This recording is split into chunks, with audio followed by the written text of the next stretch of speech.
हमारे विभिन्न ज्ञानवर्धक कार्यक्रम देखने के लिए आप हमें अभी सब्सक्राइब करें, बेल आइकन को प्रेस करें ताकि आप देख सकें हमारा कार्यक्रम सबसे पहले।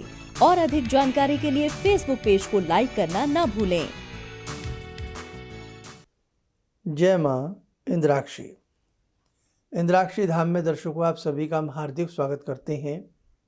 आइए इस विशेष अंक में हम चंद्र ग्रहण के ऊपर चर्चा करें। 26 मई को लगने वाला चंद्र ग्रहण क्या भारत में दृश्यमान होगा और इसके साथ साथ ये किन किन देशों में दृश्यमान होगा, ऐसी जानकारी इस अंक में हम आपको देने वाले हैं। एक बात ध्यान से सुन लें, बहुत लोग ब्रह्म जाल में फंस जाते हैं, भ्रांति का शिकार हो जाते हैं ग्रहण को लेकर के। इस बार का ये 26 मई सन 2021 का पूर्णिमा वाला ग्रहण भारत में माननीय नहीं है। ये बात गांठ बांध लें। किसी भी प्रकार से वो हमारी बेटियां बिल्कुल भयभीत ना हो जो प्रेग्नेंट है कि भाई ये ग्रहण है तो हमें सोना नहीं है, हमें खाना कैसे खाना है, पानी कैसे पीना है, या जो साधक प्रवृत्ति के जितने भी साधक हैं, हम साधना कौन सी करें, हम कैसे मंत्र सिद्ध करें। तो ये ग्रहण भारत में माननीय ही नहीं है। केवल उपछाया मात्र ये ग्रहण दृश्यमान होगा, समझे आप। लेकिन खगोलीय घटना है, उसके लिए थोड़े से कुछ नियम हैं जो मैं आपको बताऊंगा। आइए सबसे पहले आप लोग नोट कर लें कि भारत के पूर्वी हिस्से के साथ साथ ये किन देशों में पूर्ण तरीके से दृश्यमान होगा, आप लोग नोट करें। 26 मई सन 2021 खग्रास चंद्र ग्रहण।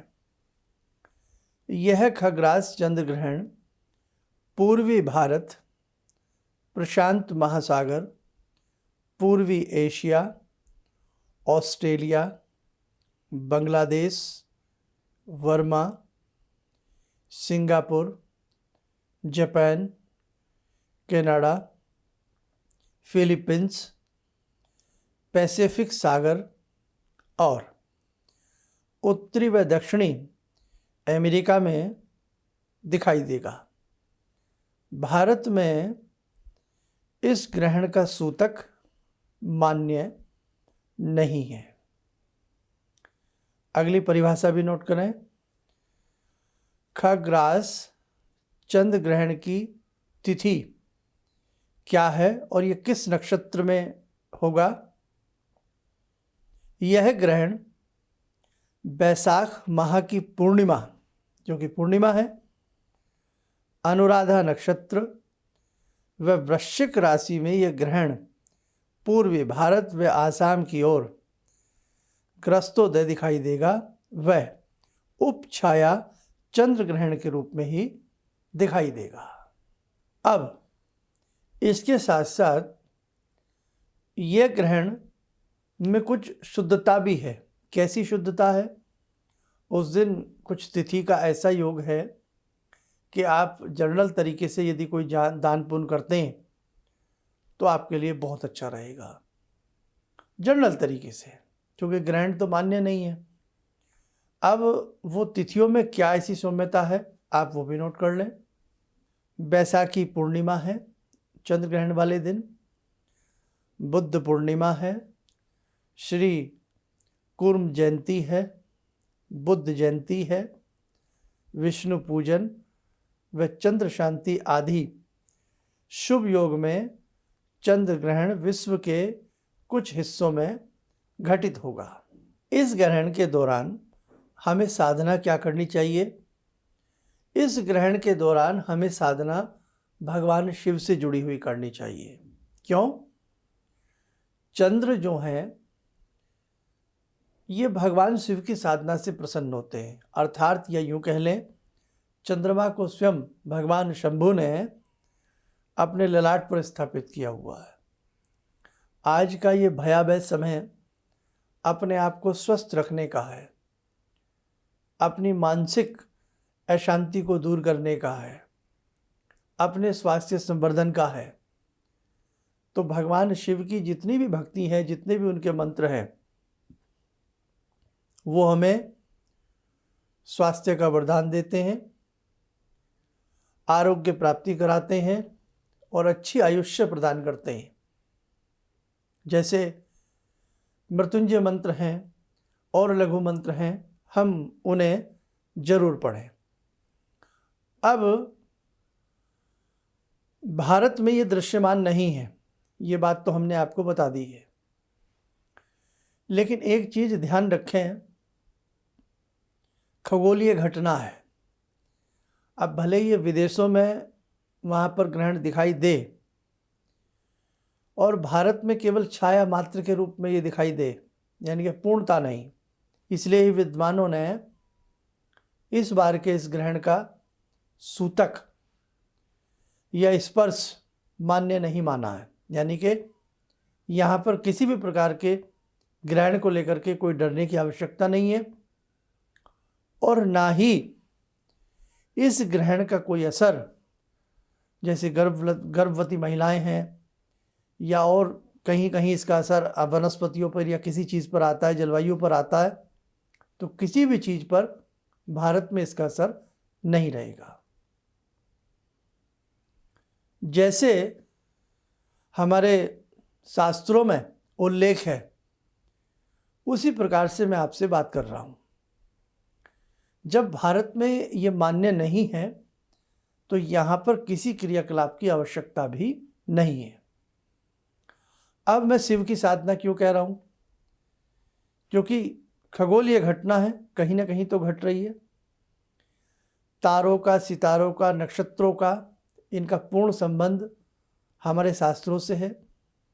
इसीलिए शाम के समय आप शिव भक्ति जरूर करना, सिद्धि के रूप में नहीं, सामान्य रूप से अपने स्वास्थ्य संवर्धन की दृष्टि से। जैसे हमने कहा, मृत्युंजय मंत्र पढ़ लें, ओम त्र्यंबकम वाला, लघु मृत्युंजय पढ़ लें, ओम जुम से सहजुम ओम नमो परमात्मने, अक्सर ये मंत्र भी हम बहुत लोगों को देते हैं, ये मंत्र पढ़ लें, मृत्युंजय स्तोत्र पढ़ लें या फिर राम रक्षा स्तोत्र कर लें, दुर्गा कवच पढ़ लें।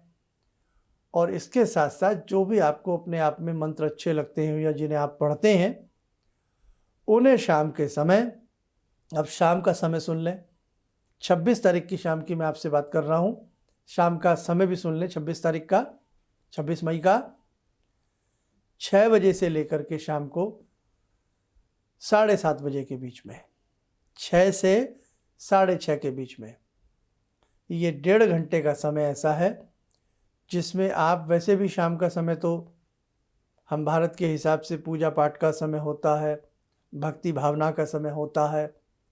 इन बिटवीन इस 1.5 घंटे के अंतराल में आपको जो भी पूजा करनी है, पाठ करना है, नहीं तो फिर शंभु की ही साधना आप करें।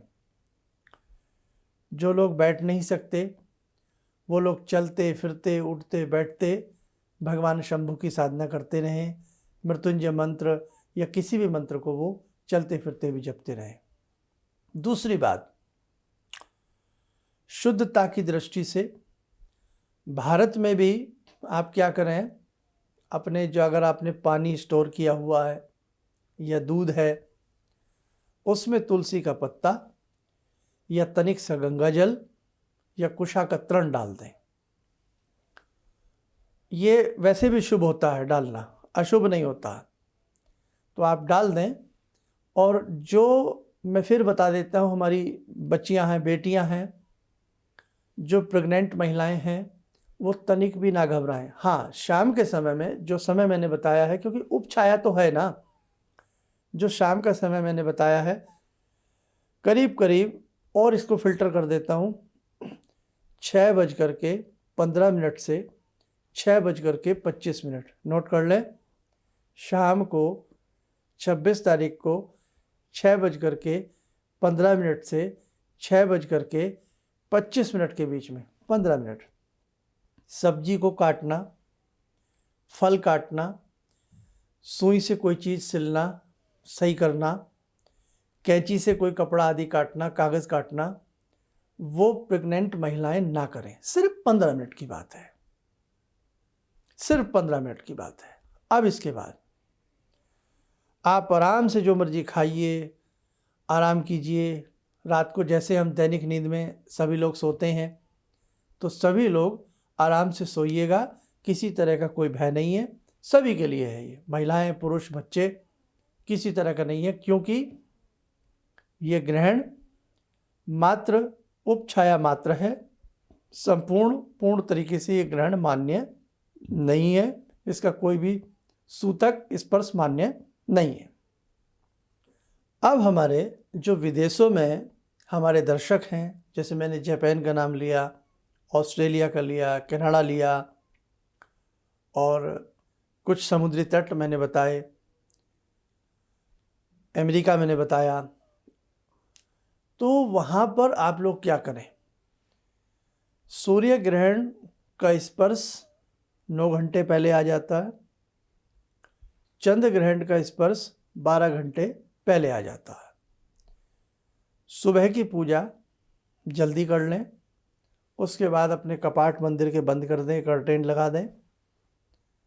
सबका ही ख्याल रखना होता है, बाहर के दर्शक हमारे बहुत हैं, इसलिए सबके लिए बता रहा हूँ। और जो चीज़ पैकेट में बंद है, बंद का कोई डर नहीं है, क्योंकि बंद चीज़ तो भाई दुकानों में भी है, ग्रोसरी स्टोर में भी सब कुछ है, लेकिन आपके घर में जो चीज़ खुली है, लाइक दूध का पैकेट खुला हुआ है या कोई भी ऐसी चीज़ है, अगर आपके पास तुलसी माँ मिल जाए, तुलसी दल डाल दें, तुलसी के पत्ते डाल दें, कुशा डाल दें, ना मिले तो गंगा जल की 1-2 चम्मच डाल दें, बस उसको ढाँप करके रख दें, थोड़ा बंद करके रख दें। फ्रिज वगैरह में जैसे भी आप रखते हैं मेंटेन कर लें। दिन में आप उसको यूज़ कर सकते हैं, ऐसा नहीं है कि यूज़ नहीं करना। और भारत में तो हम यूज़ कर ही सकते हैं किसी भी चीज़ को, कोई यहाँ तो उपछाया है, यहाँ तो ग्रहण है ही नहीं, इस प्रकार से मान्य नहीं है। विदेशों में जहाँ जहाँ मैंने नाम लिए 2-4 आपसे, तो जो भी आपने दूध वगैरह है उसको आप अच्छे से यूज़ करिएगा, किसी तरह की कोई दिक्कत नहीं है। दूसरी बात, अपने यहाँ का चंद्रमा का आप हिसाब देख लें, क्योंकि हर जगह का चंद्रमा का हिसाब अलग अलग होता है। अपने चंद्रमा का हिसाब देख लें कि रात को जब चंद्रमा आपके यहाँ शामसी को जब दिखे, उस वक्त में चंद्रमा दिखने से आधा घंटे पहले और चंद्रमा दिखने के 40 मिनट बाद तक, आधा घंटा पहले 30 मिनट्स बिफोर और 40 मिनट्स आप ध्यान रखें बाद तक, इस समय की अवधि में ड्यूरेशन आप अपनी कोई भी मंत्र साधना कर सकते हैं, पूजा कर सकते हैं। जैसे हमने कहा कि भाई ये समय स्वास्थ्य की दृष्टि से बड़ा ध्यान देने वाला है, हाथ जोड़ के स्नान करके बैठें, ये ध्यान रखें। रोगी हैं तो गंगा जल या कोई जल के छींटे मार के बैठें, भगवान का ध्यान करके त्र्यंबकम यजामहे पढ़ लें, ओम नमः शिवाय पढ़ लें। और जितने भी हमारे संस्थान से दीक्षित हैं, भारत में भी विदेशों में भी, जो हमने शिव मंत्र दिया था, एक याद है ना, बीज लगा के, हिरिम बीज लगा के दिया था, चाहे उस मंत्र की ही साधना आप कर लें। बस आपसे पूरा समय नहीं होता है तो चांद दिखने से 10-15 मिनट पहले वहाँ का टाइम देख लें, पंचांग से या किसी भी तरीके से 10-15 मिनट पहले स्नान आदि करके बैठ जाएं, और चांद दिखने के 40 मिनट बाद तक आप इन मंत्रों की साधना करें, चाहे चलते फिरते करें, बैठ के करें। उसके बाद अगर संभव हो तो आप स्नान कर लेना, क्योंकि ग्रहण में 3-4 बार स्नान हो जाता है। एक तो सबसे पहले सुबह नहाते हैं, फिर पूजा करने से पहले नहाते हैं, फिर पूजा करने के बाद भी नहाते हैं। अगर आपसे ऐसा नियम निभ जाए तो इसे आप निभा लें, नहीं निभ सकता है तो कोई बात नहीं, केवल छींटे वीटे मार लें और वस्त्र अपने चेंज कर लें, वो कपड़े ना पहने रात में सोते समय। विदेशों में जो प्रेग्नेंट महिलाएं हैं उनके लिए भी वही नियम है कि शाम के समय चांद दिखने से आधा घंटा पहले और 40 मिनट बाद तक या 1 घंटा बाद तक थोड़ा सा सावधानी से रखें। और वो तो समय नींद का होता भी नहीं है, उस समय तो कोई सोता भी नहीं है। भगवान का स्मरण करें और आप जो सिर पर हम चुन्नी दुपट्टा लेते हैं ना, अपने उस आंचल में एक हिस्सा हल्का सा हल्दी से रंग लें या हल्दी लगा लें गीली सी करके, ऐसे थोड़ा उसमें चावल, कुशा मिल जाए या दुर्वा मिल जाए, ग्रास और एक हल्दी की गांठ बांध लें और उसे अपने ऐसे पेट के ऊपर को लेकर के आराम से, चाहे आप लेटें बैठें, फिर कुछ भी करें, पूजा करें ना करें, आपकी सुरक्षा सी रहेगी। और बाद में चाहे यानी कि अगले दिन सुबह उसको खोल करके कहीं भी पार्क वार्क में, जहाँ भी आप घर में ही गमले वगैरह होते हैं उसमें उसको डाल दें। रात में पैनिक नहीं होना है, मानसिक तनाव किसी को भी नहीं लेना, ना भारत में ना विदेश में। आराम से जैसी आप नींद लेते आ रहे हैं, जैसा आप सोते हैं उठते बैठते हैं, वैसा ही अपना कॉमन रूटीन बना करके रखें, ठीक है। अब इस ग्रहण में भारत में या विदेश में आप कोई दान देना चाहते हैं तो क्या देना है आपको, जैसे चावल, चीनी, आटा, सफ़ेद वस्त्र, घी पैकेट बंद है ना, शक्कर और चांदी भी दे सकते हैं। पंडित जी के लिए सफ़ेद धोती कुर्ता बढ़िया वाला, कुछ दक्षिणा, ये निकाल करके रख लें। और अगले दिन आप नमस्कार करके किसी मंदिर में, गुरुद्वारे में या कहीं पर भी, जहाँ पर भी हम अच्छी चीज़ कोई दें, देखो कोई चीज़ काम आए। अब जैसे चावल हैं, गुरुद्वारे में लंगर लगता है तो आप अच्छी संख्या में चावल दे सकते हैं, आटा दे सकते हैं, चीनी दे सकते हैं। कोई इस बहाने से हमें देना भी आना चाहिए। हम हमेशा कितना अच्छे से गुरुद्वारे में जाते हैं, भोजन प्राप्त करते हैं, प्रसादा मिलता, कहीं पर भी जहाँ आपकी श्रद्धा हो, मंदिर, गुरुद्वारा, किसी ज़रूरतमंद को, किसी को भी आप दे सकते हैं, है ना। खाया पिया अंग लगेगा और दान दिया संग चलेगा, ये ध्यान रखना मेरे दर्शकों। तो बस जितना मुझे बताना था मैंने इस ग्रहण की जानकारी दे दी है। चलते चलते फिर यही कहूँगा, सभी सुखी रहें, स्वस्थ रहें, चिंता नहीं करना, पैनिक नहीं लेना। किसी भी प्रकार से भारत में ये चंद्र ग्रहण माननीय नहीं है। न जाने कहाँ से अफवाहें आ जाती हैं कि ऐसा होगा वैसा होगा। देखो, अगर शास्त्र सम्मत हम आपसे बात करते हैं तो ये उपछाया ग्रहण है। चाहे आप शास्त्र खोल लीजिए, पढ़ लीजिए, आपको पता लग जाएगा। हाँ, ये कुछ राशि में घट रहा है, वो मैं आपको बता देता हूँ, उसका ध्यान रखें। एक छोटी सी परिभाषा मैं आपको ज़रूर दे देता हूँ, क्योंकि जो इस ग्रहण का एक समय है वो तो भारत में तो कोई फिक्स नहीं है, क्योंकि यहाँ तो उपछाया मात्र है। हाँ, बंगाल की खाड़ी की मैं बात करूँ, बंगाल की बात करूँ, कलकत्ता के टच की बात करूँ, तो वहाँ पर मैं मान सकता हूँ 5-6 मिनट के लिए हल्का सा, माइनर सा, वो हल्का सा एक चीज़ नज़र आ सकती है। अदरवाइज ऐसी कोई विशेषता इस ग्रहण में भारत को लेकर के नहीं है। अनुराधा नक्षत्र में ये ग्रहण घट रहा है, वृश्चिक राशि में ये ग्रहण है, और चंद्रमा का और केतु का इस ग्रहण में मिलन है। इसलिए जिन जातकों की वृश्चिक राशि है या जिन जातकों का अनुराधा नक्षत्र में जन्म हुआ है वो थोड़ा सा सावधान रहें। और सावधान क्या रहना है, आप पहले से ही भगवान का नाम ले रहे हैं तो वृश्चिक राशि वालों को भी ऐसी कोई डरने वाली बात नहीं है, क्योंकि आप लोग पहले से ही जो मंत्र साधना कर रहे हैं, जो आप उपाय करते हैं, वो आपकी रक्षा करेंगे। आपका गुरु मंत्र आपकी रक्षा करेगा। कोई भी भयभीत ना हो। मैं आपको बहुत अच्छे से मन से समझाना चाहता हूँ सारी बातें। और एक बात और,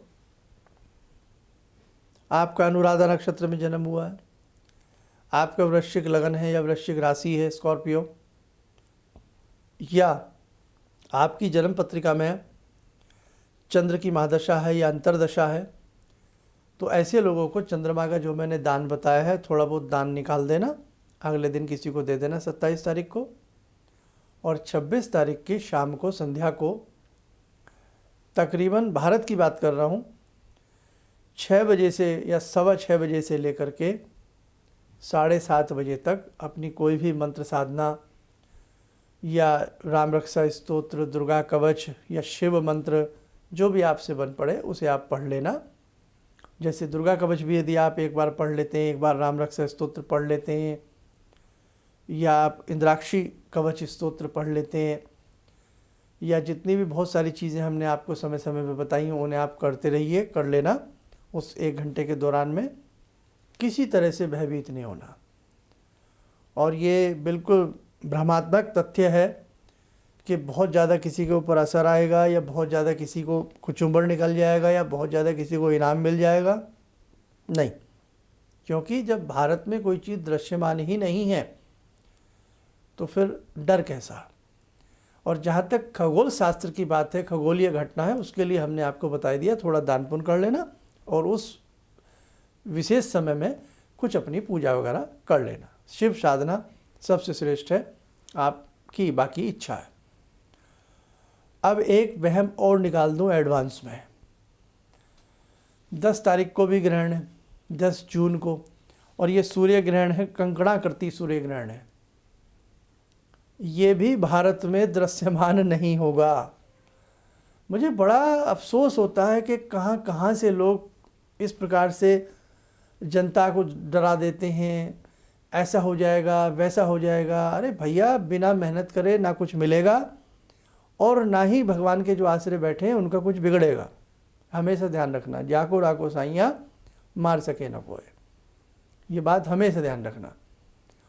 और इतनी भ्रांति फैला दी जाती है कि ऐसा हो जाएगा, वैसा हो जाएगा। तो भाई आपकी इच्छा है।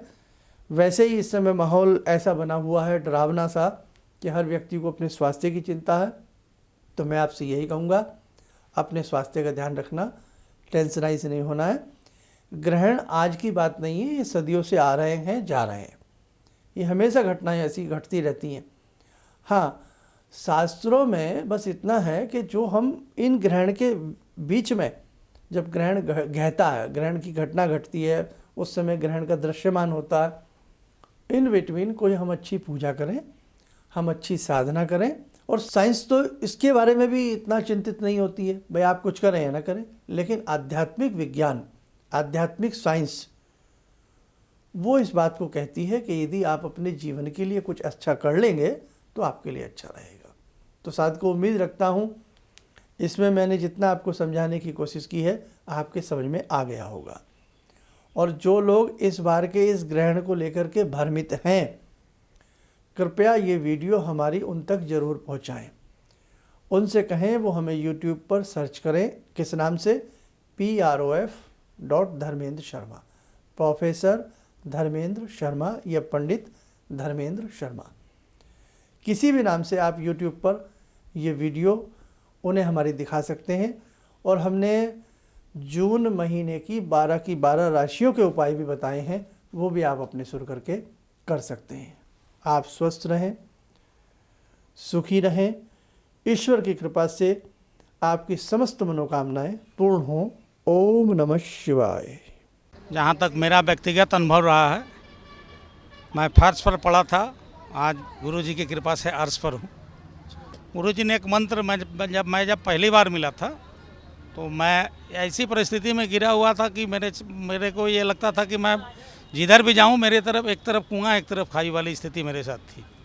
और गुरुजी ने वहाँ उस वक्त तो मेरे को 2 मंत्र दिया कि इसका आप पाठ शुरू करो, और दो दान की सामग्री बताई थी और उसको मैंने शुरू किया और उसके बाद से उस वक्त से लेकर आज तक मैं फिर जिस स्थिति में था वो पीछे मुड़कर मैंने नहीं देखा। किसी भी समस्या के समाधान के लिए मिले प्रसिद्ध हस्तरेखा एवं वास्तु विशेषज्ञ प्रोफेसर धर्मेंद्र शर्मा जी से। नोट: शिविर में भाग लेने हेतु एवं व्यक्तिगत रूप से मिलने के लिए कॉल करने का समय सुबह 10 बजे से शाम 6 बजे तक। हमारे विभिन्न ज्ञानवर्धक कार्यक्रम देखने के लिए आप हमें अभी सब्सक्राइब करें, बेल आइकन को प्रेस करें ताकि आप देख सकें हमारा कार्यक्रम सबसे पहले। और अधिक जानकारी के लिए फेसबुक पेज को लाइक करना न भूलें।